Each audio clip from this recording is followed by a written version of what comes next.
Voici l'inimitable, l'incomparable et l'intraitable Doc Mayou avec José Arsenault. José Arsenault. Cette émission s'adresse à un public averti. Au réseau Cogeco, vous écoutez Doc Mayou et José. Doc Mayou et José Arsenault. Avec le Doc et José Arsenault. Bonjour à tous et bienvenue dans l'émission Le Doc Mayou qui est en feu aujourd'hui. Non, il Oui. n'est pas en feu. Il s'est bidonné ce matin. Oui. Je me suis amusé dans ma tête, chers auditeurs.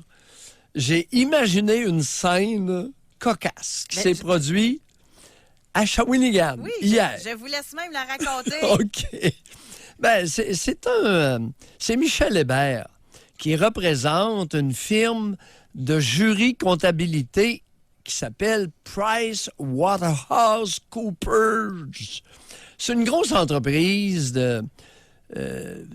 d'individus honnêtes qui font des audits, c'est-à-dire qui vérifient les états financiers des entreprises, qui vérifient les grands livres. Exact. OK? Et c'est là qu'il découvre des surprises. Et il s'en va donner, mon Michel, hier, s'en va donner une petite conférence à la Chambre de commerce de Shawinigan. Débute sa conférence en lui disant « Nous avons fait un sondage. Écoutez bien les auditeurs.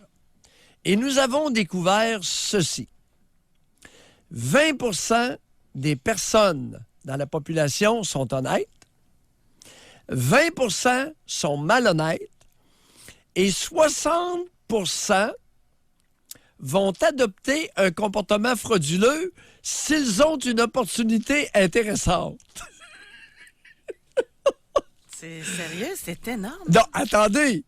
Et moi, de m'imaginer dans ma tête la réaction de la Chambre des représentants de la Chambre de commerce de Shawinigan. Imaginez-vous donc qu'il a créé un petit malaise. Il a fait sursauter la vingtaine qui était là. Pourquoi la vingtaine a sursauté? Il leur a dit en pleine face ceci. Il y en a 4 parmi vous autres qui sont honnêtes. Il y en a 4 malhonnêtes, puis les 12 autres attendent leur chance. Ouais, c'est ça. C'est ça, pareil. José, ça fait des années que je vous dis, quand on va étudier l'être humain, vous allez tomber en bas de vos chaises. Ouais. Hey, Michou, il est courageux. Non, mais c'est parce qu'en plus... Non, je vais juste résumer ce qu'il a dit. En 2018... 55% des organisations canadiennes avaient été victimes d'un crime économique. C'est une sur deux. Une sur deux se sont faites soit volées, soit de la cybercriminalité, fraudées par la comptable. C'est une sur deux, là. Et en plus, 35% des fraudes ont été commises par des acteurs internes. Et écoutez bien celle-là, 11% par des membres de la haute direction. 1 sur 10. Hey, c'est... Imagine, il a par dit un ça, cadre. Ben oui. C'est souvent dans le préjugé populaire, là. Hein? C'est les pauvres. Oui. Mais quand t'es rendu cadre, normalement, t'as un salaire, là. Ben oui. Bon. Et le portrait type? Oui. Je vous le laisse te dire? Ou Bon, dis-le. Celle-là, vous ne l'aimez pas. Non, ça me fait de la peine. Le portrait type, pour une fois que c'est pas une femme, mesdames, messieurs. Homme de 31 à 40 ans. Avez-vous compris? J'en commence. Homme de 31 à 40 ans. L'avez-vous bien compris? Homme de 31 à 40 ans. Diplômé collégial ou universitaire. En poste depuis 3 à 5 ans dans l'entreprise.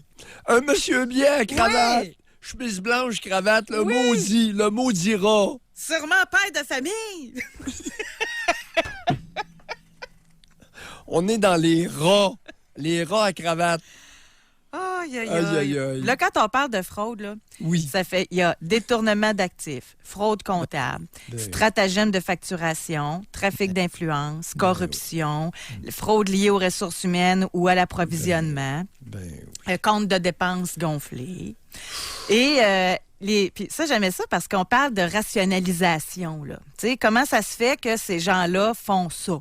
Et là, lui, M. Hébert a dit, bien, il y a une rationalisation qui accompagne ce raisonnement. L'individu trouve qu'il est mal payé. Fait qu'il compense ailleurs. Hein, lui. Hey, je suis pas assez payé, mais aller me gonfler ma paye. Moi. Il pense que tout le monde agirait à sa place comme lui. Ah, c'est juste un emprunt, on va le remettre plus tard. Un désir de vengeance ou mon employeur mérite ça. Là, Doc, ce matin, je vous l'ai pas dit. Je suis pas passé à travers 8 chemins. À notre question Facebook, je te les dirai. Pas de tataouinage. Mais on n'a pas d'appel. On n'a pas de commentaires. Avez-vous déjà fraudé ou volé dans les 5 dernières années? Silence. Mais je me dis, ça sert à quoi de tataouiner et de faire semblant qu'on va faire un autre sujet? C'est ça, notre sujet. Ouais. Aujourd'hui, puis par texto, évidemment aussi, vous pouvez participer, mais par téléphone. Puis si vous êtes employeur et que vous êtes fraudé, vous avez des histoires à raconter, vous êtes les bienvenus aussi. Là. Mais là, on se rend compte ce matin, comme vous dites, là, on a des statistiques. On a eu un sujet où on parlait d'honnêteté lundi, je pense, mais on était plutôt dans dire la vérité. Là, on n'était pas dans la fraude, dans le vol. Là. Puis on se disait, il n'y a pas de statistiques pour ça. Mais là, en entreprise, là, on parle dans le milieu du travail. Ouais. Là, il y en a. Il y a seulement 20 personnes honnêtes. Regardez dans votre environnement de travail, il y en a 2 sur 10 seulement qui sont honnêtes. Hey, c'est pas fort. Quel genre de culture qu'on a? Puis 2 sur 10 sont clairement malhonnêtes. Et moi, c'est le 60 oui. avec lequel je me suis bidonné. Mais imagines-tu la scène, toi? Tu es devant la chambre de commerce, puis là, tu leur dis, tu révèles tes études statistiques, mais ça concerne le groupe aussi qui est là. Ben oui. Hey, ils ont sursauté, puis s'ils avaient pu le bâillonner, ils l'auraient fait. Pensez-vous? Ben non, oui. ils ont tous joué à ce mois qui est dans le 2 dans le 20 Voyons donc. Oui. Ça, on parle de la fraude en entreprise. C'est ça. Maintenant, l'autre volet, qui va nécessairement être touché, c'est les vols. Les vols à l'étalage, vols pharmacie, épicerie. Est-ce qu'il y a d'autres endroits où on vole beaucoup, à part dépanneurs? Toutes les grandes surfaces, là. Tu sais, les Walmart, les Canadian Tire, toutes les grandes surfaces. Et si on incluait aussi... parce que on a, à l'aube des fêtes, je peux te dire qu'il y a beaucoup de monde qui vont voler pour faire des cadeaux. Mais il y en a qui séparent... il y a différents... Puis vous êtes mieux placé que moi là, pour le savoir, là, mais il y a différents types de profils. Il y en a, c'est des kleptomanes. Ouais. C'est plus fort qu'eux. Là. C'est une maladie, là. Puis il y en a, ceux qui volent du manger parce qu'ils n'ont rien à manger, bien, on devrait leur dire d'aller à Moisson Québec, par contre. T'sais, moi, je les excuse pas nécessairement parce qu'il y en a plein de places là, pour se procurer des paniers. Là. Mais moi, je suis plus portée à comprendre ça que comprendre quelqu'un qui a de l'argent à la maison, mais qui vole quand même. Là. Avez-vous déjà volé un dinde, un gros dindon? Là, ça prend un gros chapeau. À 99 cents la livre? Ou si vous avez volé du steak, des filets mignons? Moi, j'avais entendu une histoire, là. La madame s'était cachée un steak, là, gelé, là, sur la table, en dessous de son chapeau, puis elle s'était évanouie à terre. Le froid. C'est de même qu'ils l'ont vu. Ah, le monde qui travaille dans le détail, là, ils doivent en avoir des histoires incroyables, là, sérieusement, là, de vol de toutes sortes. T'as pas idée le nombre de personnes qui vont voler alors qu'ils ont de l'argent dans leur poche. Ben oui, c'est ça. L'histoire de se justifier dans les différentes motivations listées, énumérées dans l'article en question, il y en a à peu près pas une qui tient la route.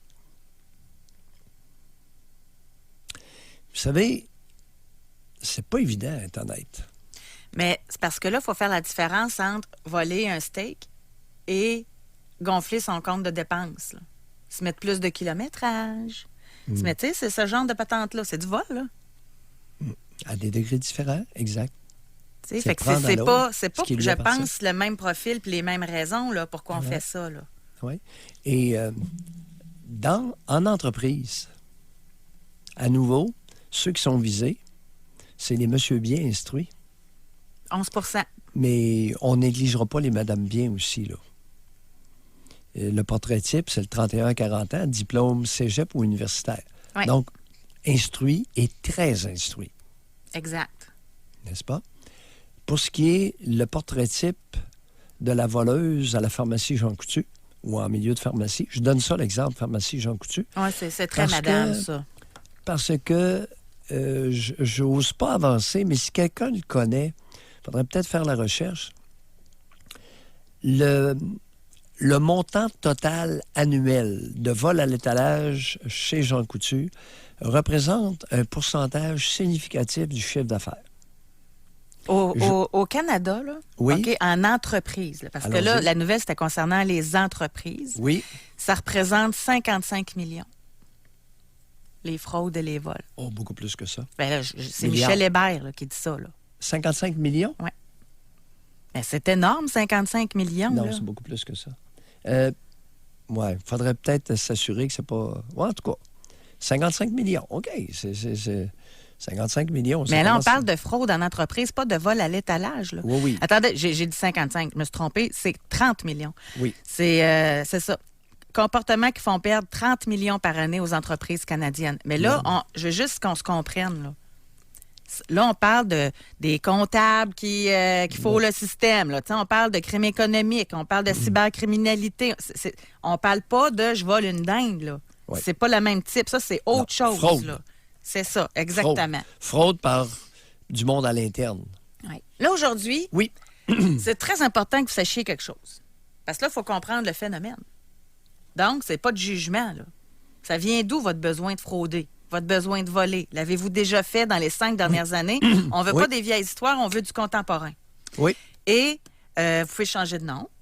Vous pouvez téléphoner alors que vous êtes à Québec puis dire que vous venez de l'Abitibi. Oui. C'est pas grave. Vous pouvez même changer de secteur d'activité. Vous avez volé votre boss en construction alors que vous étiez dans un dépanneur. On veut juste comprendre votre besoin à vous d'avoir fait ça. Votre rationnel. Oui, exactement. Qu'est-ce Comment que vous dites? l'expliquez? Là? Exact. Et par texto, on va commencer par faire un petit sondage bien tranquille. OK? 25226, vous allez nous texter la réponse oui ou non, avec votre genre et votre âge. Avez-vous déjà volé ou fraudé dans les 5 dernières années? Si vous voulez être gentil, vous allez nous dire quoi? Dans quel secteur? Tu sais, voler un steak ou bien gonfler, rajouter du kilométrage, par exemple, dans votre compte de dépenses. Je pense à ça vite de même. Là. OK? Oui. Ça compte-tu, l'impôt? Non. J'exclus l'impôt. Oui, mais c'est de la fraude pareille. Hein? Non, parce que voler un voleur, ce n'est pas voler. Bon, ça, c'est selon votre philosophie à vous, mais selon la loi, ça en fait partie. Non, c'est parce que là, on va... Vous allez en faire partie du 20 c'est ça? D'accord, on ne mettra pas dans le trouble, mais moi, je trouve que ça en fait partie. C'est selon nos lois. Oui, mais attends un ça. petit peu, là. C'est parce qu'il y a toute l'évasion fiscale, c'est très différent. On n'est pas dans les mêmes... Il y a l'évasion fiscale, tu comprends? Et il y a les abris fiscaux. Alors, ça devient pas mal complexe. Puis évasion fiscale en sortant légalement les capitaux du Canada. Alors, il y a une partie de l'évasion fiscale qui est cautionnée par la loi, puis une partie qui ne l'est pas. Bon, fait que celle qui n'est pas cautionnée par la loi, ça en fait partie. Les gens peuvent dire oui. Oui, j'ai déjà fraudé. OK. J'ai aucun problème à ce qu'on inclue l'évasion fiscale parce que ça ne me concerne pas. Parfait. Donc, moi, au 25226... C'est legit, mon affaire. Bon. Au 25226, on veut savoir si vous avez déjà fraudé ou volé dans les 5 dernières années. Puis là, c'est en entreprise ou ailleurs. OK? On élargit ça, nous, ce matin. Exact. On va à la pause. Au retour, on s'en va au Saguenay parler avec Evans. Vous pouvez réserver votre circuit téléphonique parce que grâce à vos appels, on va pouvoir essayer de comprendre c'était quoi votre motivation, comment vous l'expliquez que vous avez fait ça. Et José, oui, pour ce qui est... C'est très important ce matin-là. Parce qu'il y en a beaucoup qui ont volé, qui ont fraudé, c'est criminel. OK? Et ils ne se sont pas fait prendre. Alors, extrêmement important d'utiliser pour ces cas-là notre coup de sonde anonyme et vous effacer tout de suite après. Tout à fait. On va à la pause. Pour nous rejoindre en studio, 1-877-670-9330 ou par texto au 25-226 FM 93. Bon, sérieusement, j'aimerais tout d'abord vous dire merci pour votre confiance. Vraiment, là. Je ne m'attendais pas à ça. Parce qu'on a 4 pages de textos de gens qui nous avouent avoir volé, fraudé. Puis on va avoir le temps tantôt d'en lire quelques-uns. Merci beaucoup. Et moi, principalement, ce que je souhaite ce matin, c'est d'avoir la réflexion pourquoi les gens arrivent là. Qu'est-ce qui amène ça, ce comportement-là? Là, on va parler avec Evans, qui nous appelle du Saguenay. Bonjour, Evans. Allô, Evans? Oui, bonjour, Oui, ça va? oui, merci. On vous écoute. Evans, Oui, bonjour, M. Maillot, ça va bien? on vous écoute. Bon, OK, je vais changer mon nom de suite par Parfait. question professionnelle. Mon nom, c'est Marek, je viens de Saguenay. En fait, là, mon histoire, il faut savoir que je suis pas un voleur atypique, mais pas du tout, j'ai pas d'esprit criminel. C'est quand ça s'est passé, premièrement, il faut comprendre que j'étais très jeune. Ça s'est passé dans un dépanneur, je travaillais pour un dépanneur de... C'est pas une grosse marque, là. C'est un dépanneur standard. Mettons un bon histoire, là. J'invente un nom, mais c'est un dépanneur d'une personne normale qui est un dépanneur. C'était pas, mettons, un couche-tard ou quelque chose comme ça. Et puis, avec notre dépanneur, nous, dans le fond, on offrait aux clients la possibilité d'avoir la carte de 3 points que vous devez connaître, là, la carte de 3 points, qu'à toutes les fois qu'on achète du gaz ou n'importe quel achat, on peut l'utiliser, puis ça fait gonfler nos points, puis éventuellement pouvoir s'acheter des affaires avec ça. Puis, à un moment donné, juste en face de ma caisse, j'ai trouvé une carte de 3 points qu'un client avait oublié. Bon, là, je suis jeune, je réfléchis pas trop, je prends la carte, puis là, je me dis, OK, je vais voir ce que ça fait, d'avoir beaucoup de points. Fait que moi, je prends la carte, je la glisse dans la machine, je savais ce que je faisais, là. Je le savais, mais je savais pas c'est quoi les conséquences de tout ça, qu'est-ce que ça pouvait avoir, puis je pensais surtout pas que mes boss pouvaient le voir. Fait que moi, dans le fond, j'apprends, je la glisse dans la machine, puis je dis glisse dans la machine. En tout cas, j'ai poinçonné une coupe de points, puis quand je dis une coupe de points, j'en ai poinçonné pas mal. Assez pour que j'aie assez de points pour pouvoir m'acheter des affaires avec ça. Du coup, j'étais confus, mais j'étais content en même temps de mon affaire. Je me suis dit, je suis brillant, j'ai réussi à gonfler une carte, je vais pouvoir m'acheter du stock. Je me suis acheté du stock. Quand je dis du stock, je me suis pas acheté n'importe quoi, je me suis acheté un Gatorade, mettons. Là. Mais, vous êtes acheté quoi? J'ai pas entendu. Un Gatorade, des chocolats, des liqueurs. Je me suis acheté des niaiseries. Là. Vous aviez quel âge à l'époque? À ce moment-là, j'avais 14 ou 15 ans dans ces eaux-là, OK. à peu près. Puis le lendemain matin, je reçois un appel, j'étais à l'école, dans ce temps-là, j'étais encore au secondaire, fait que je sors de l'école, je m'en vais à la job, puis moi je pensais que j'étais collé pour travailler, mais non, c'était pas ça, j'avais perdu ma job. Ouais. À cause de... C'était un vol, c'était littéralement un vol. J'ai volé. Ouais. Ouais, OK. C'est sûr que, Evans, l'occasion peut faire le larron. Maintenant, Ouais. à votre défense, vous étiez mineur, vous n'étiez pas vieux, là. Non, ben c'est ça, l'esprit criminel, je pense pas que t'étais là. C'était vraiment plus par curiosité, mais j'étais conscient quand même que j'avais fait un vol, ça n'utilisait pas le geste. Ouais. L'histoire est particulière. Chaque cas va être un cas oui, d'espèce. vraiment, vraiment. Mais Ouais. on vous a entendu, effectivement. L'occasion peut faire le larron. Ouais, mais c'est ça, à partir de ce moment-là, j'ai pas refait de vol. Là. Ça a été le dernier que j'ai fait de ma vie, puis je me suis juré que jamais je reprends un vol. Non, ça mais n'était un, Evans, là. On va appeler un chat un chat. savez-vous pourquoi vous n'avez pas refait? Non, je vous écoute. Vous n'êtes pas un voleur. C'est pas Non, pour que- c'est pas clairement que- pas. c'est- Si vous aviez été un voleur dans l'âme, là, soyez sans crainte, vous n'auriez refait. D'accord? Merci beaucoup de votre appel. Bye. Merci. Patricia, on a fait beaucoup de vols à l'étalage. Elle nous appelle de Gatineau. Bonjour, Patricia. Oui, allô? Patricia, racontez-nous. Oui. En fait, moi, ça a commencé, j'étais préadolescence, là, je dirais vers comme 12-13 ans. Oui. J'ai commencé à voler comme des petits bijoux là, dans les petits commerces. Oui. Et puis, tranquillement, pas vite, comme on dirait que, je sais pas, là, j'ai comme aimé un peu ça. Puis, j'ai commencé à voler comme un peu plus souvent. Puis, vers comme peut-être 15-16 ans, je m'étais fait prendre au Sears là, à voler comme une paire de sous-vêtements. Fait que ça m'avait arrêté un peu, mais pas longtemps après, j'ai comme recommencé, puis c'est comme devenu un peu, je dirais, une addiction. Là, j'aimais vraiment ça. Et en fait, la dernière fois que j'avais volé, j'étais comme rendue majeure. Là. C'était en 2015, puis c'était au Canadian Tire. Puis ça m'avait fait vraiment peur parce qu'à cette époque-là, j'avais peut-être 23 ans. Et là, j'ai vraiment, vraiment, vraiment eu peur d'avoir comme un dossier criminel, en fait. Là. Parce que vous vous êtes fait prendre, c'est ça, Patricia? Oui, c'est ça, exactement. Puis là, les policiers étaient venus. Fait comme ça m'avait vraiment fait peur, là. Oui. Pour mon futur et tout. Et qu'est-ce que vous aviez volé? En fait, c'était un peu stupide, là. C'était un sambon d'auto. Puis, c'était comme peut-être 5 $. Puis quand que... En fait, souvent, j'achetais des choses. Je passais à la caisse, mais comme on dirait que j'avais tout le temps il fallait tout le temps que je prenne un petit quelque chose de plus, là, tu sais. Puis quand les policiers sont arrivés, comme, tu sais, ils m'ont fouillé. Puis justement, j'avais comme quand même relativement beaucoup d'argent sur moi. Ben, beaucoup d'argent, tu sais. J'avais l'argent pour le payer. Fait qu'ils comprenaient pas trop pourquoi j'avais fait ça, là. Ben moi, ça m'intéresse, là. Qu'est-ce qui fait que, tu sais, vous avez commencé à 12-13 ans, vous dites que vous avez aimé ça, etc. C'était quoi que vous alliez chercher là-dedans?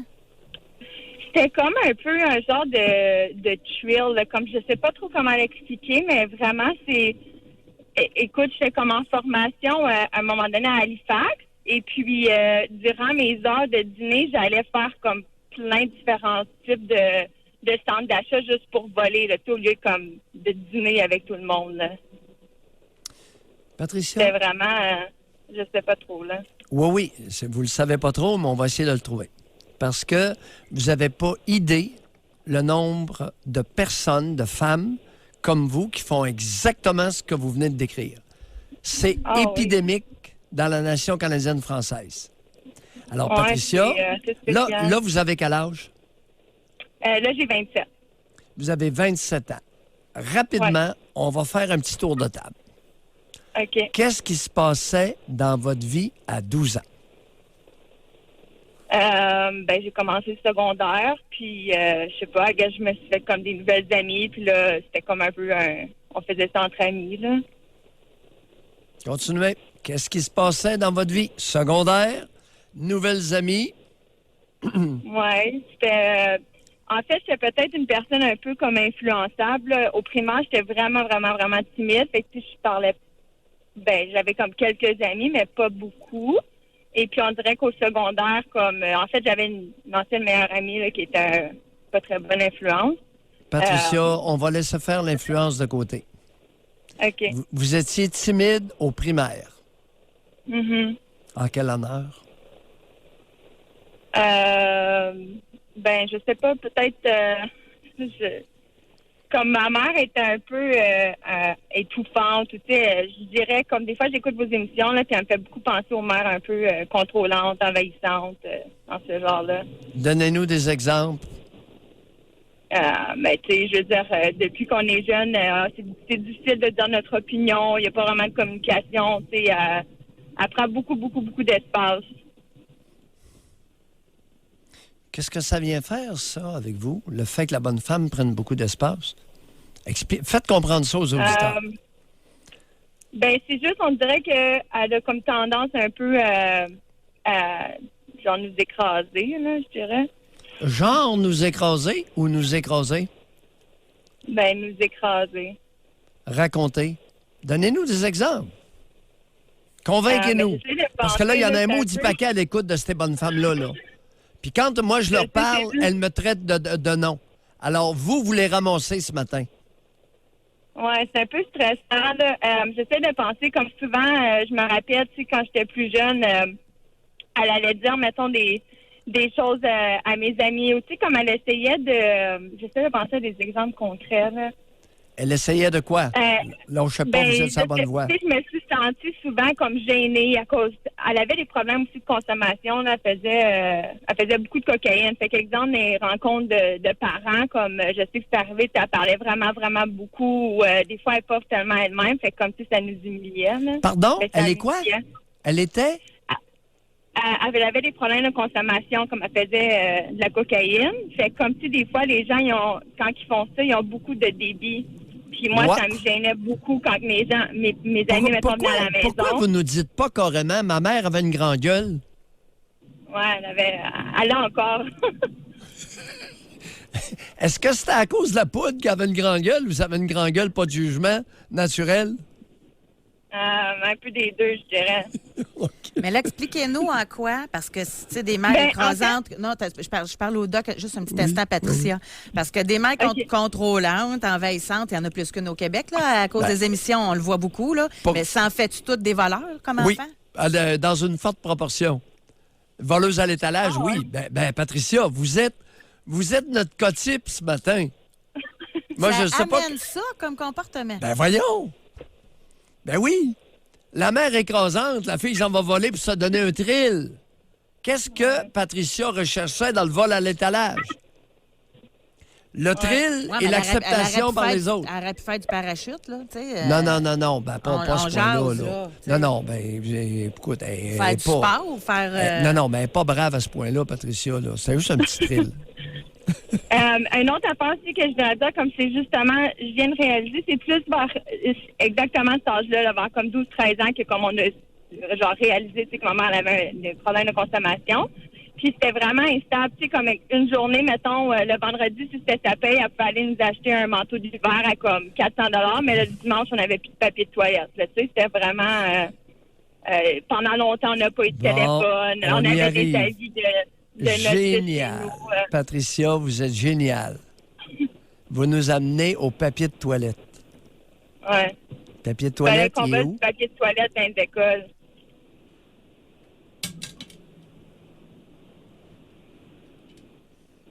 Ouais. Merci beaucoup, hein. Patricia, juste une question indiscrète. Qu'est-ce qui vous a amené à appeler ce matin? En fait, c'est juste, je trouvais ça un peu... quand j'ai entendu le sujet, comme on dirait, je me suis dit, je vais appeler à cause... J'ai jamais vraiment compris un peu pourquoi, comme je faisais ça. Et puis, la dernière affaire que j'aimerais dire aussi, la raison pourquoi j'ai arrêté, oui, je m'étais fait prendre, mais pas longtemps après, je suis partie, comme j'ai déménagé en Alberta. Fait que j'ai pris comme vraiment un gros recul. J'ai un peu coupé contact comme ça avec des mauvaises amies, mais surtout aussi, j'ai pris du recul avec ma mère. Je suis partie pendant comme 1 an et demi. Fait que, tu sais, je me suis dit comme peut-être que... Puis après, une fois que j'étais là-bas, j'ai jamais volé. Fait que je sais pas. Peut-être qu'elle avait moins d'influence, peu importe. Là. Ouais. Merci beaucoup d'avoir débuté un éclairage sur un comportement épidémique chez beaucoup de femmes au Québec. Merci, Patricia. On va aller à la pause. Continuez de nous écrire, réserver votre circuit téléphonique. Moi, je trouve ça tellement intéressant. Là. Surtout que vous le dites, c'est une épidémie. Tu sais, tantôt, vous parliez là, de Jean Coutu. Il y a un pharmacien propriétaire. Eux autres, ils calculent 2 % que ça représente annuellement en vol et fraude. Mais tu sais, c'est qui paye pour ça? Ils doivent augmenter les prix des produits pour être capables de payer ça. Là. C'est comme ça que ça fonctionne. 2 % du chiffre d'affaires annuel est volé. On va à la pause. On veut vous entendre. Est-ce que vous avez volé ou fraudé dans les 5 dernières années? Pour nous rejoindre en studio, 1-877-670-9330 ou par texto au 25226 FM 93. Alors, au 25-226 et également au 1-877-670-9330. On veut savoir si vous avez déjà fraudé ou volé dans les 5 dernières années. Femme 39, oui. Carte cadeau des enfants. Homme 43, oui. Gonfler les heures de travail.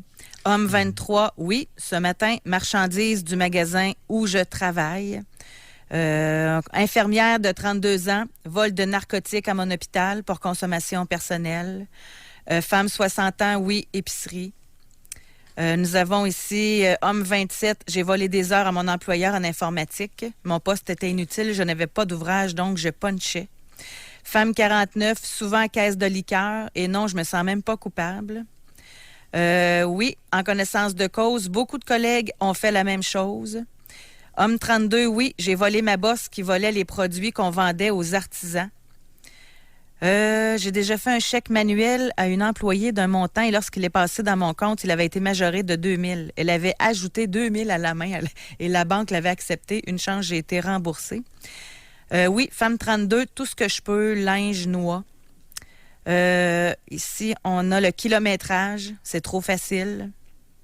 Ensuite, on pourrait continuer avec quelqu'un qui dit « J'ai un centre de location d'outils. Toute ma machinerie qui fonctionne au diesel est remplie à l'huile à chauffage rouge. Moitié du prix du diesel vendu à la pompe. Je sauve beaucoup d'argent.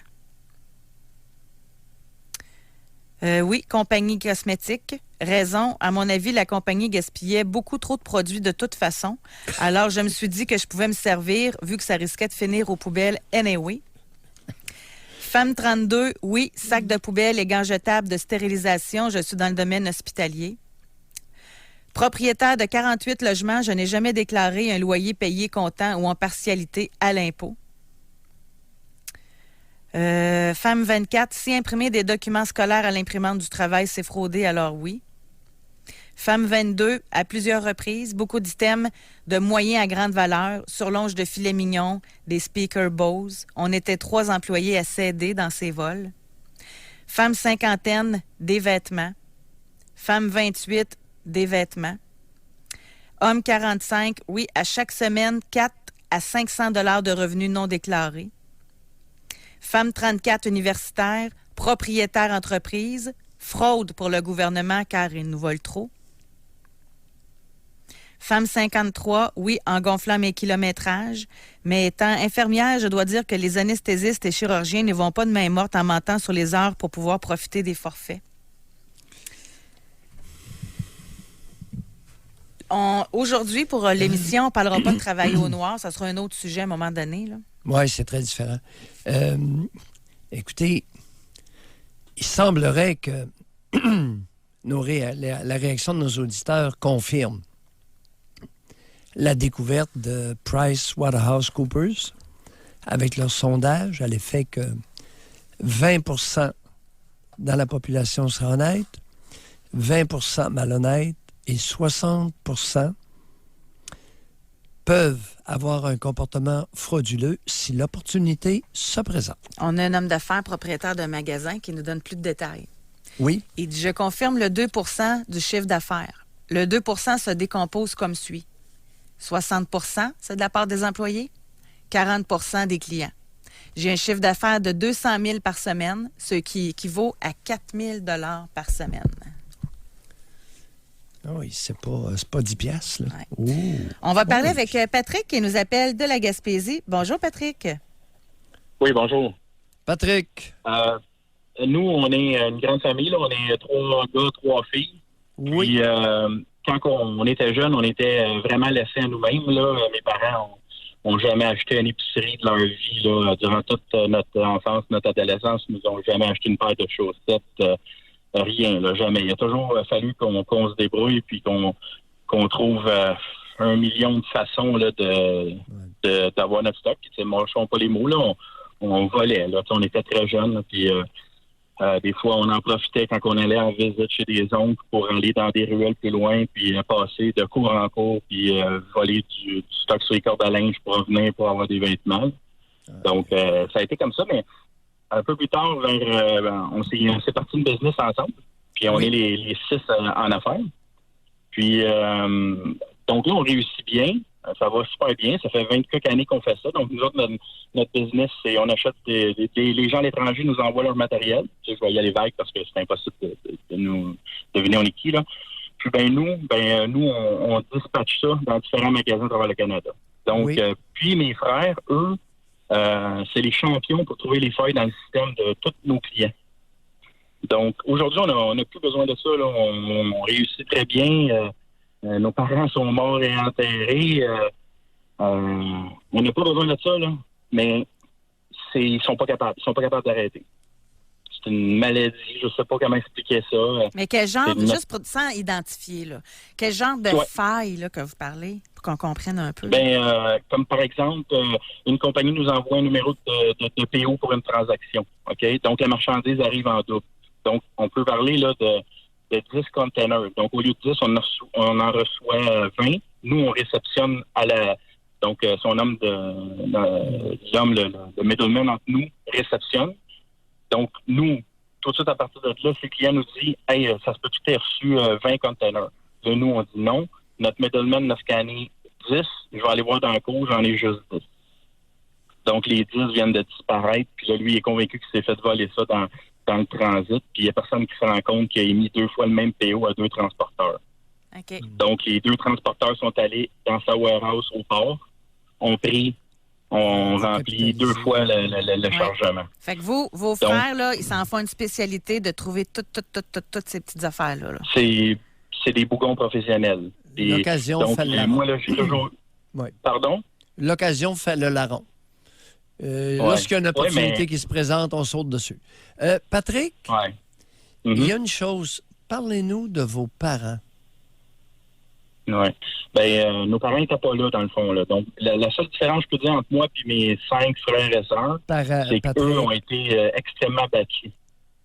Voilà. Moi, mes parents, quand je suis devenu un petit peu plus vieux, mais mes frères étaient... Moi, mon frère a battu mon père en plein milieu de la nuit. Là. Donc, moi, j'ai jamais été battu grâce à ça. Donc, lui avait dit, si jamais tu retouches à Patrick, je reviens puis je te casse les 2 jambes. Donc, moi, la seule différence que moi, j'ai pas vécu avec eux, parce que j'ai vécu tout le manque de matériel, ils n'étaient pas là. Donc, eux, ils partaient. Là, quand même, s'il y avait 1 000 dans leur poche, le lendemain, il n'y avait plus rien. C'était plus. Là. C'était disparu. Donc, la seule différence que j'ai pas avec mes frères et sœurs, qu'est-ce qu'il faisait? C'est que moi, j'ai pas été battu. Alors, votre père vous battait, mais qu'est-ce qu'il faisait dans la vie, les 2 parents? Ils ont eu 6 enfants. Vous dites qu'ils n'étaient pas là. Ils étaient là, vous êtes 6. Alors, qu'est-ce qu'il faisait? Mon père lui vendait des produits fertilisants dans des fermes agricoles, puis ma mère s'occupait de la comptabilité avec lui. Donc, eux, ils partaient, puis moi, je me rappelle pas. Le matin, mais il partait où? Votre père travaillait, c'était un vendeur. Il revenait la fin de semaine, il ne couchait pas dans son auto. Il revenait la fin de semaine, oui. Ouais. Il revenait la fin de semaine. Je vais vous donner un exemple. On avait un baptême. On n'avait rien pour s'habiller, on n'avait rien, il manquait. Donc, on était allé, on n'avait plus d'argent, on n'avait rien. Mon frère avait réussi à voler des vêtements à quelque part. Puis oui, mais votre père vendait, était un représentant pour une compagnie de fertilisants en milieu rural. Votre mère faisait quoi? C'est elle qui gérait? Les 2 étaient la même chose, là, tu sais, puis boire à l'extrême, là, tu sais, Pardon? Moi, les souvenirs... Il est alcoolique. Ils à l'extrême, les 2, ouais. Ah! Puis, tu sais, moi, je peux vous dire, là, j'ai des souvenirs, là, de sortir de chez moi et de trouver ma mère. Ah, mon Dieu, OK. Elle avait une main dans ses culottes. Là, moi, je l'enjambais puis j'allais à l'école. Je la réveillais même pas, rien, là, tu sais, ça, c'était là, on vient d'avoir le topo. Alors, 2 ivrognes. 2 ivrognes champions du monde. Vous êtes dans les quels âges, Patrick? Pardon? Quel âge avez-vous? Moi, j'ai 50 ans. OK. Vous trouvez pas ça bizarre que vos 2 parents, vos 2 géniteurs étaient ivrognes et tout à l'heure, Patricia qui nous a appelés, sa mère était toxicomane, une poudrée. C'est intéressant pareil, n'est-ce pas? Ah, c'est... Parents extrêmement dysfonctionnels, enfants perturbés. Mais Patrick, vous, là-dedans, là, vous avez dit vos frères, c'est comme une maladie, mais vous, êtes-vous comme coincé entre la moralité puis entre ce que vos frères font? Vous vous situez où là-dedans? Moi, c'est notre cause de conflit numéro 1, parce que moi, j'ai toujours peur qu'un jour, quelqu'un l'apprenne, puis au village, qu'ils disent, tabarouette, ils ont réussi, c'est sûr, ils ont tout le temps volé. Ça, c'est notre cause de conflit numéro 1. Moi, c'est sûr que je vais prendre une retraite anticipée. Là, ça, je parlais avec ma femme parce que, tu sais, à force, moi, j'en bénéficie aussi, là. Tu sais, j'ai bien beau me mettre la tête dans le sable, là, mais, tu sais, à la fin de l'année, il arrive toujours avec des montants comptants. OK. Continuons votre raisonnement. Vous voulez prendre une retraite anticipée? Oui. Qu'est-ce que vous voulez dire par retraite anticipée? Ah, moi, j'ai été sage avec mon argent. Donc, j'aimerais ça prendre une retraite peut-être avant 60 ans. La raison, c'est que moi... Patrick, non. Qu'est-ce que vous voulez dire? Non, attendez un peu. Retraite anticipée, pour vous, signifie quoi? Ah, moi, j'aime mon travail. J'aurais travaillé jusqu'à 75 ans. Mais j'ai tellement peur qu'un jour, on se fasse prendre. Parce que moi, je suis impliqué dans plein d'affaires dans la municipalité. Je fais beaucoup de bénévolat. Je suis impliqué partout. Puis, à tous les jours, là, des fois, il y a quelqu'un qui m'appelle, me dit, as-tu vos nouvelles? Je me dis toujours, oh mon Dieu. Tu sais, c'est un petit village, là. Fait que c'est ma crainte, c'est que... Retraite anticipée, pour vous, veut dire quoi? Concrètement? Je vais arrêter à 55 au lieu de 75. J'aurais aimé ça travailler plus vieux. Vous allez arrêter à 55 ans, puis vous allez vivre où? Ah, ben moi, j'ai assez d'argent, là. Je suis bien nanti, là. Fait que Vous moi, allez vivre où? Ben oui, je sais que vous avez de l'argent. Vous allez vivre où? Dans mon village. Je vais rester dans mon OK. village. Vous allez demeurer dans le village et vous allez faire quoi? Ouais. Ah, ben, je vais juste me sortir de ces décisions-là. Patrick, D'essayer les toujours journées vont être longues. Ah, ben ouais, j'ai d'autres implications, là, j'ai d'autres passions dans la vie, là, j'en ai plein. Fait que Mais je vais pouvoir j'ai une question pour vous, Patrick. Tu sais, vous êtes bien nanti, vous exprimez bien, vous avez réussi, on l'entend, vous êtes impliqué. Pourquoi vous ne faites pas juste OK, je vous vends mes parts, les gars, je vais me partir d'autre chose ou bien je vais travailler avec dans d'autres projets? Ben, plusieurs raisons. Là. On a tous nos forces, nos faiblesses. Moi, mais que je m'en laisse, ça va faire mal. Puis mes frères, ben, tu sais, je sais Ça va que les faire gens, mal à vous ou à eux? Oui. Mais, comment je pourrais dire? Ces gens-là, mon frère, tu sais, je peux le juger beaucoup, là. Mais, tu sais, si j'ai mangé adolescent, c'est grâce à tout ce qu'il a fait. Si aujourd'hui, je pense que j'ai été un bon père pour mes enfants, ben, c'est un peu grâce à lui. Là. Il m'a remis dans le droit chemin. C'est de valeur qu'on soit à la radio, j'aurais une couple de conseils à vous donner. Bye! Merci d'avoir appelé. OK. Merci à vous. C'est le genre de problème que j'aime solutionner dans l'intimité, en dehors des zones publiques. J'aurais des petits conseils pratiques à y donner. Je suis pas mauvais pour trouver des solutions pour les autres. Mais en passant, il y a plein de monde qui disait arrête de parler, Patrick, identifie-toi pas. C'est comme si les gens, avec l'histoire qu'il a racontée de son passé, il y en a même qui disent c'est bizarre, je suis même pas fâchée, je trouve ça juste triste, sa situation. Oh oui. Tu sais, les gens, ils en veulent pas, là, de frauder ou d'être pognés là-dedans. Bon. Vous savez, la misère psychologique peut engendrer des comportements dont la motivation échappe à ses possédants. Ah, mais c'est hyper intéressant de comprendre d'où ça vient. Continuez de nous appeler. 1-877-670-9330. Imaginez la scène. L'enfant enjambe sa mère et réalise qu'elle est tellement ivre qu'elle a uriné. Puis tellement habitué de voir ça qu'il continue, il ne réveille même pas puis s'en va à l'école. Mais non, qu'est-ce que vous voulez qu'il fasse? C'est sa vie. On va à la pause. Au réseau Cogeco. Vous écoutez Doc Mayou et José Arsenault. Cette émission s'adresse à un public averti. Jusqu'à 11h, vous écoutez Doc Mayou et José Arsenault. Avec le Doc et José Arsenault. Ici, on a homme 25. En cabinet comptable, il m'est arrivé de refuser des achats personnels aux actionnaires de style équipement de chasse dans la déclaration d'impôt d'entreprise. OK, comme quoi qu'il y en a qui s'essaient de passer des affaires. Oh oui. On continue de nous écrire et vraiment de nous téléphoner. Ça touche toutes les classes sociales. C'est ça qu'on se rend compte. Ben oui. Et ça se résume à bien peu de choses. Inné ou acquis. Alors oui, il y a des individus qui naissent avec des traits de caractère de valeur à la naissance. Et ils vont l'être, je m'entends de le dire. Mais il y a des individus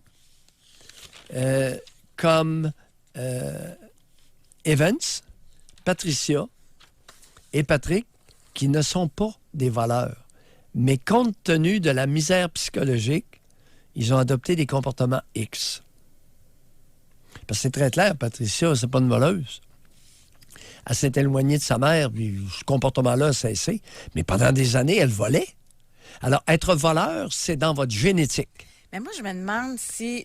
Bon, oui. Je reviens à l'histoire de Patrick, là, on dirait un film. Là. Tu sais, moi, j'aime ça, des histoires et des séries de bandits. Oh, oui. Non, mais je dis ça respectueusement, là, en passant. Mais Patrick, là, lui, il a fallu qu'il vole pour sa survie quand il était jeune.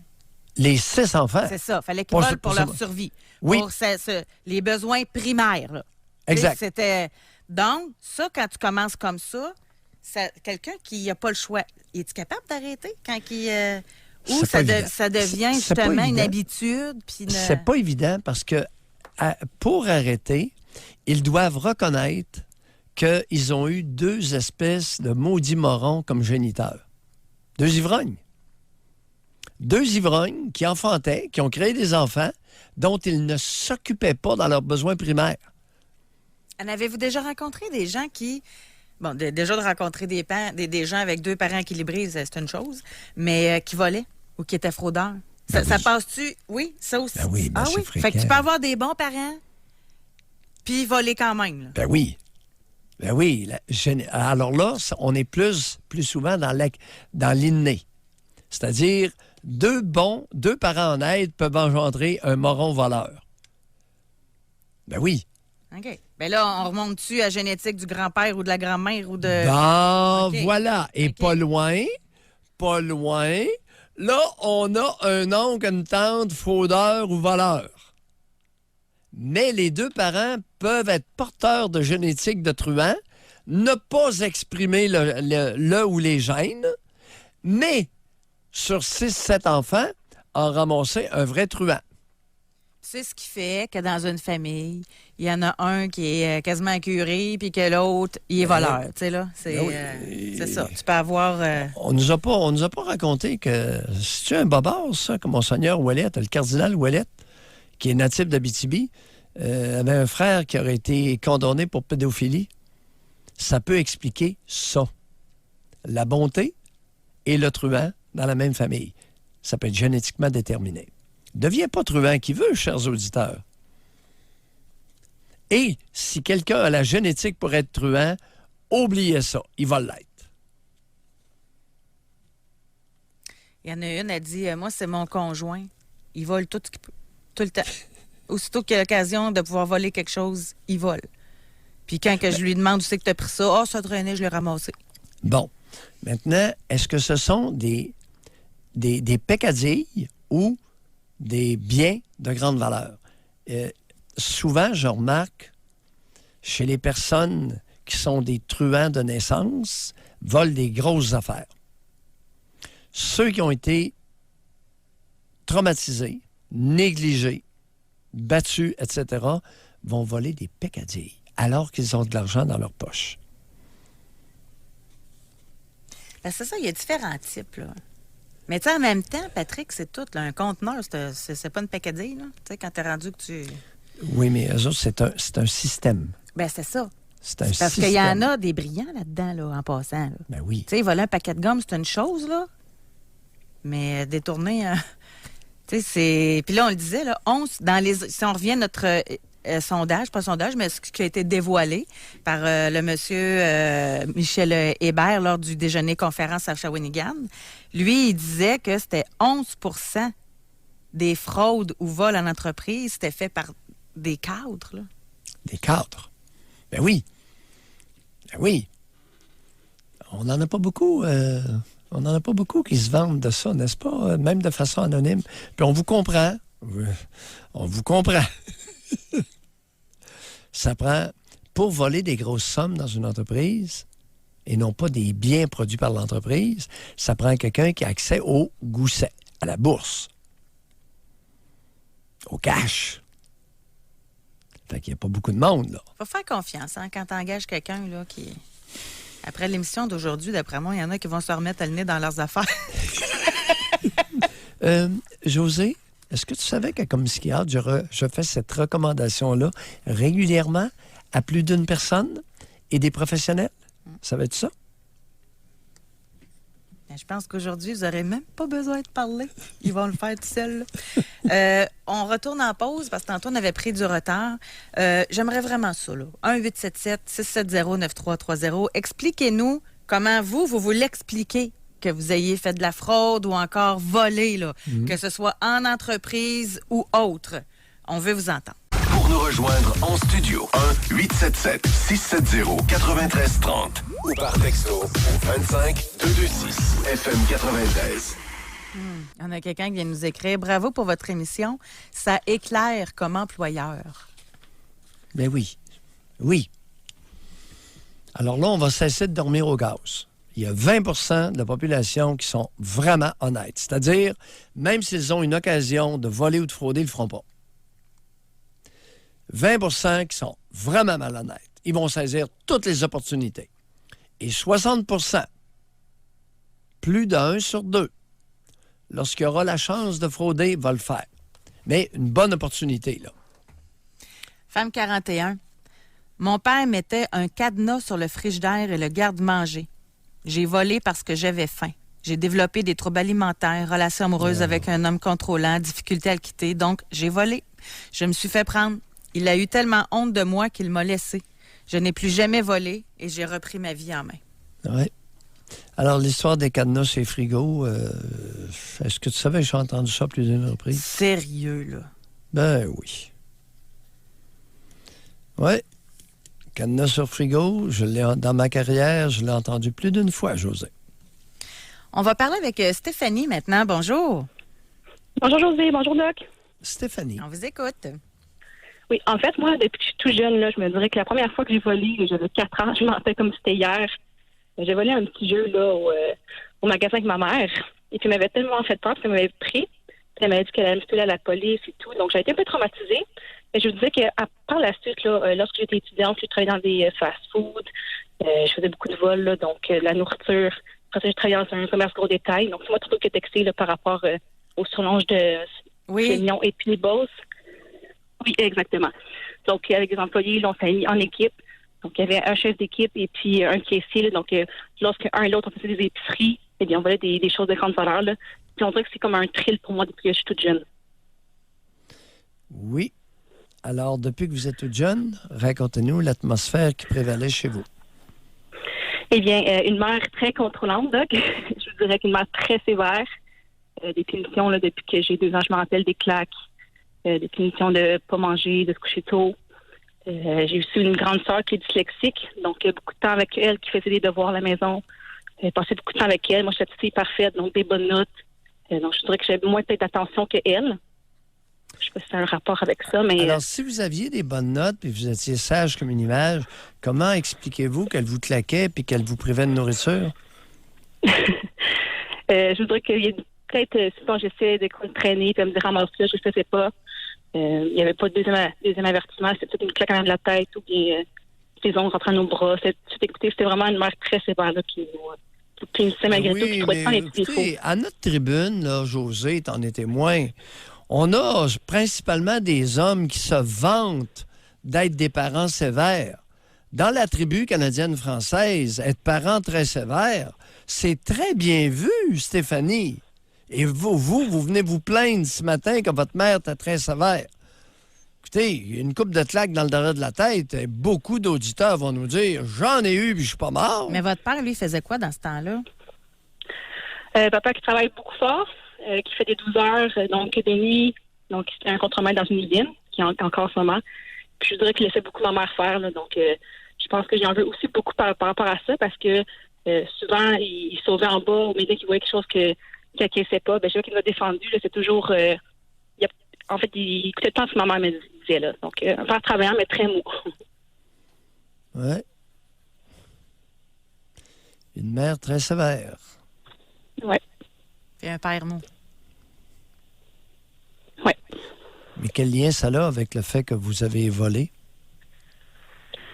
Peut-être pas se me révolter. Peut-être avoir un thrill aussi, peut-être, puisque, comme je dis, je suis une fille parfaite. Je vais peut-être aussi les faire réagir.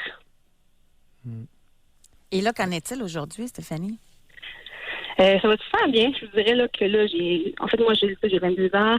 Là, je travaille pour le gouvernement. Donc, j'essaie de me tenir plus serré parce que s'il y a quelque chose qui se passe, c'est pas comme une job étudiante. Là, donc, j'ai quand même une très bonne job pour mon âge. J'en suis très fière. Donc, j'essaie de me contrôler, là, mais tout va bien pour l'instant. Là. Puis, est-ce que vous avez des fois des pulsions ou faut-il que vous vous parliez pour pas voler? Ou... Oui, je vous dirais que souvent, c'est un peu comme nous, si on a des frais de déplacement, des frais de repas. C'est très tentant des fois racheter tout mon temps pour que ça ne stoppe pas, mais je me ramène tout à l'autre disant que je n'ai plus à perdre là, qu'un petit $100 de plus ma paye là, que perdre un emploi que j'ai peut-être la chance d'avoir une deuxième fois. Là. Est-ce que je peux vous faire une suggestion, Stéphanie? Oui, Doc.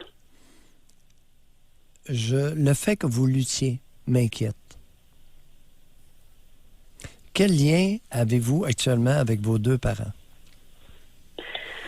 On est, je dirais, assez proches. On a quand même un lien proche. Moi, j'ai déménagé le très jeune, je me suis acheté ma maison. Mais je dirais qu'il y a encore une emprise sur moi malgré tout. Je suis toujours portée à demander des conseils. S'il y a quelque chose, une décision, tout le temps vers eux, je me rapproche. Donc, je pense qu'il y a encore un lien assez fort, une grosse emprise encore sur moi. Là. Parlez-nous, Stéphanie. Le danger est là. Le danger qui vous guette, il est là. Parlez-nous de votre lien pas avec les deux, avec chacun. OK. Ben, en fait, avec ma mère, le lien est très proche. Je dirais que c'est plus elle en particulier là, que je vais tout le temps prendre comme confidente. Et puis, c'est vraiment elle, je dirais, qui n'a pas plus porter des jugements, comme dire quoi faire, quand le faire. Mon père, lui aussi, je suis très proche avec lui, mais beaucoup moins. Comme je dis, il travaille beaucoup. Depuis que je suis jeune, là, il fait des 12 heures par jour, toujours des fins de semaine, travail. Comment croyez-vous que vous allez grandir, vous épanouir avec une bonne femme qui vous a claqué, qui vous a privé de nourriture, qui vous a maltraité, qui vous a malmené? Expliquez-nous ça. Je pense que toujours, comme vous dites, là, quand on parle des claques, c'est pas mal vu auprès des proches. Les grands-parents, ils savaient, étaient au courant. Et tu t'en dis, mais ça n'a jamais tué personne. Donc, on dirait que le fait de m'éloigner d'elle, ça me fait peur. C'est comme si, depuis tout jeune, je m'accroche à elle. Et puis, tout d'un coup, dire qu'elle fait partie de ma vie, c'est comme un gros morceau, là. Mais je sais que c'est nocif. Alors, c'est comme, Stéphanie, comment pouvez-vous espérer grandir, devenir une femme adulte et accomplie en vous accrochant à une cinglée? Oui, c'est ça. Certain que je vais devoir me détacher d'elle parce que, en vous parlant aujourd'hui, je vois vraiment que c'est nocif, que ça n'apporte rien de bon, là. Vous venez de réaliser ça aujourd'hui en nous parlant? Bien, c'est pas qu'on sait que venant d'un psychologue ou venant de quelqu'un de la famille, on dirait que c'est plus il y a un impact quand on vous parle à vous là, que quand on parle à quelqu'un qui se connaît pas vraiment. Oui. Se méfier des familles de tordus. Bonne chance. Merci de la confiance, Et bonne chance. Stéphanie. On lâche pas. Merci, José. Merci, Doc. La bonne femme à sa place, puis le bonhomme et tout. Bye. On va aller à la pause. Continuez de nous texter au 25226. Appelez-nous 1-877-670-9330. Comment vous l'expliquez que vous êtes devenu un voleur ou un fraudeur?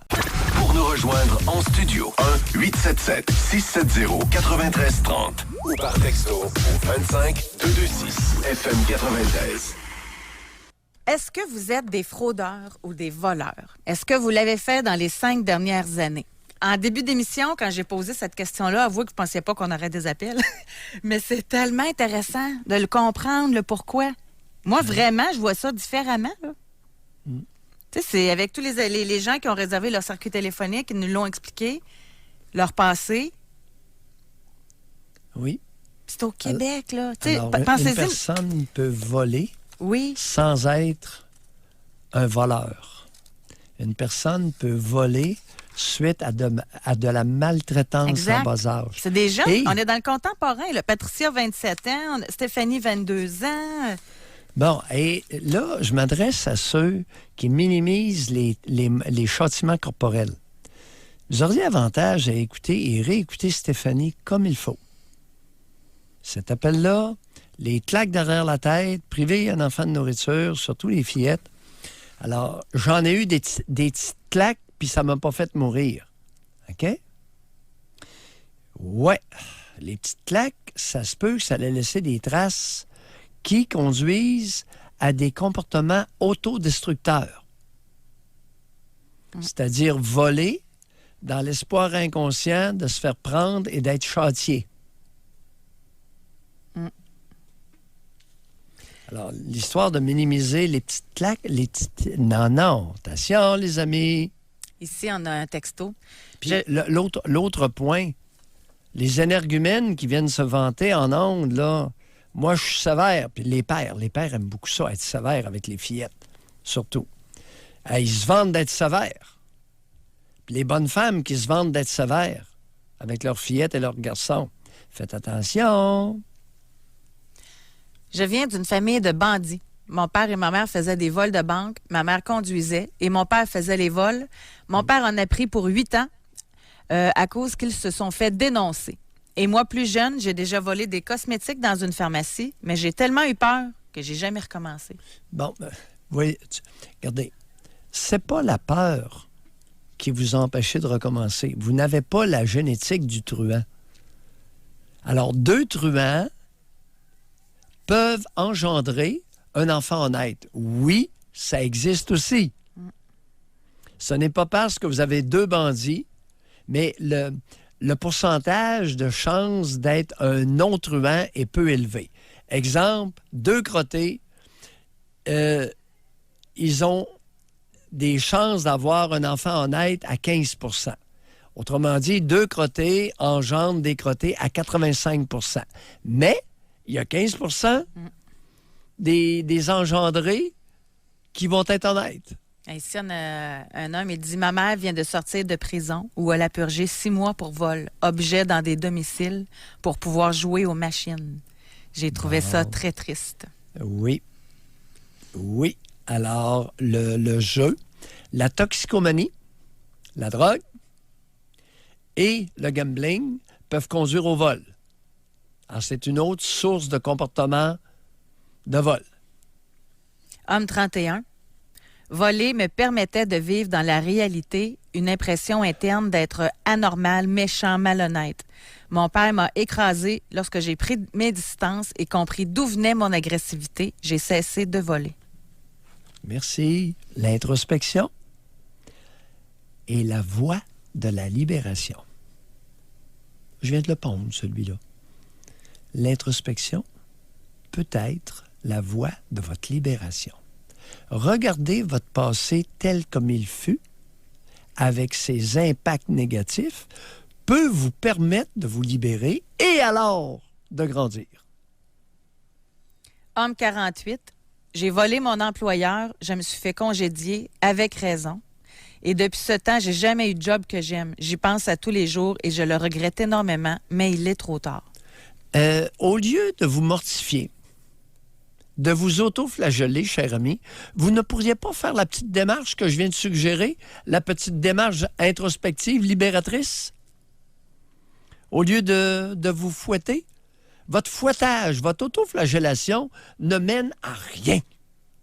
Est totalement inutile, voire futile.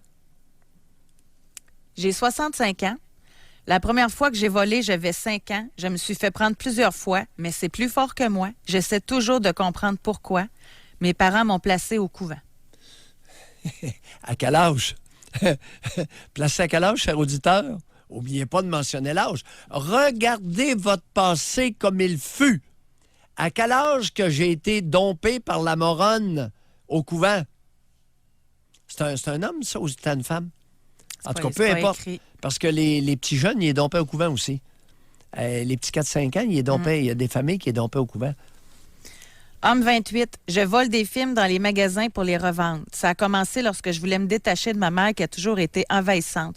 Je fais beaucoup d'anxiété, mais j'ai recommencé à vivre récemment grâce à vous. Je sais que je n'ai pas de tempérament de criminel à cause de l'angoisse dans diverses sphères de ma vie, mais c'est aussi parce que je suis incapable de travailler pour l'instant et que ça me rapporte plus d'argent. Et si je ne peux travailler, c'est à cause de l'angoisse créée par ma mère. Mais maintenant, il y a de l'espoir, contrairement à avant. Sans médication, surtout depuis que j'ai lâché les activants. Merci, cher auditeur. Et, vous savez, votre mère vous aimait. Il y avait de l'amour dans l'air. C'est une mère aimante. Elle l'aimait beaucoup, son fils. Et il y a une épidémie à l'heure actuelle de mères qui aiment leurs garçons. Malheureusement, cet amour-là frise le mot amoureux. Une mère qui est amoureuse de son fils va le détruire. Homme 24. La mère de mon ex-copine était extrêmement contrôlante et manipulatrice, violence psychologique, contrôler son temps d'ordinateur à 18 ans. Et mon ex-copine a eu des problèmes de consommation et a au moins une reprise volé dans un magasin grande surface. Ah, merci de le dire. Là, c'est des 1 plus 1 égale 2. Là. Les gens font des liens. Là. Ben oui. Voyons, si vous n'avez pas la génétique du truand, cherchez une explication à votre comportement de volage. Ben oui. Il y a quelqu'un qui dit c'est toujours de la faute de la mère ou du père quand la personne se responsabilise-t-elle? Ça, là, c'est le compliment qui fait suite à je me vante d'être très sévère, j'ai eu des petites claques et puis je suis pas mort, Et puis quand est-ce qu'on va se responsabiliser? Hein? Bien, ça donne que ça prend des parents pour élever des enfants. Y a-tu du monde? Je vais vous couper parce que je vais avoir assez de temps pour dire aux gens d'effacer leurs Tu textos. m'as coupé à temps. Oui. Mais il faut effacer les textos, particulièrement aujourd'hui, là, avec tout ce qu'on lit. Oui. Donc, oui. Demain, on va essayer de quoi? Demain, je vais être à Trois-Rivières en studio avec vous. On va essayer de faire un Facebook Live. Non. Fait qu'on va pouvoir parler aux gens pendant la pause aussi. Oh! On va faire attention à ce qu'on dit. Benjamin, merci beaucoup. Je vais devoir exclure mon langage. Vous mettre une belle chemise. Hey, José! Bye. 9h30. Pour une autre édition du Doc Mayou et José. Avec Doc Mayou et José Arsenault.